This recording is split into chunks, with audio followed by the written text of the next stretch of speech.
last week, Britain has been rocked by a wave of violence, anti-immigration protests.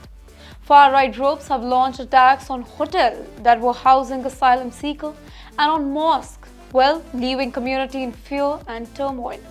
But what has driven this sudden surge of violence? To understand the chaos, we need to go back to where it all began. Hello and welcome to TimesXP. It's me, Dhriti Atri.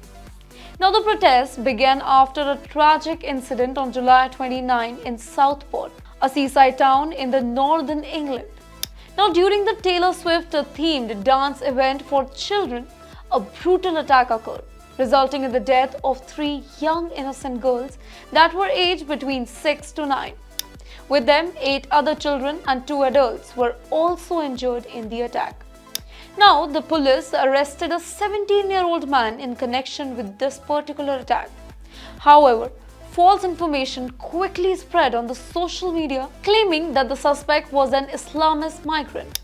Now, this misinformation fueled anger and led to violent anti-Muslim protests in Southport the following day. Now, the situation escalated further when some protesters attempted to attack the town's mosque. The teenager had since been charged with murder and attempted murder. Police have clarified that he was born in Britain and they have not classified the attack as an act of terrorism. Now, despite this, the misinformation that circulated contributed to a wave of unrest and violence in the community. But the question is, who spread this rumor and who's behind these riots? Let's reveal.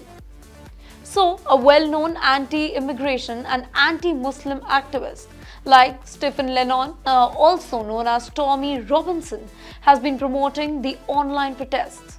Politicians and the media have accused Robinson of spreading false information to stir up the tension, but Robinson has denied these claims, accusing the media of lying about him.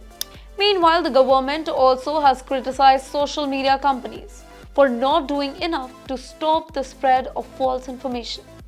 According to police, most of the people that were involved in the clashes were far-right agitators who came from outside the local community.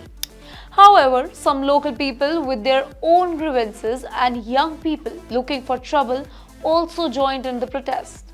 In response to the protests, a large group of counter-protesters, including anti-fascist groups and Asian men, have gathered in some areas where protests have taken place or are expected to occur.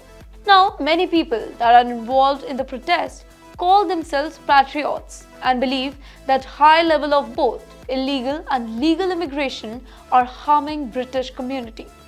Some far-right activists argue online that immigration has led to more violence and crime, including attacks on women and girls. They also claim that migrants are being given better treatment by politicians. However, right groups argue that these claims are simply not true. As Britain grapples with the fallout from these particular riots, the question remains: how can we address the underlying fears and frustration that has led to such violence? For more such videos, do follow TimesXP.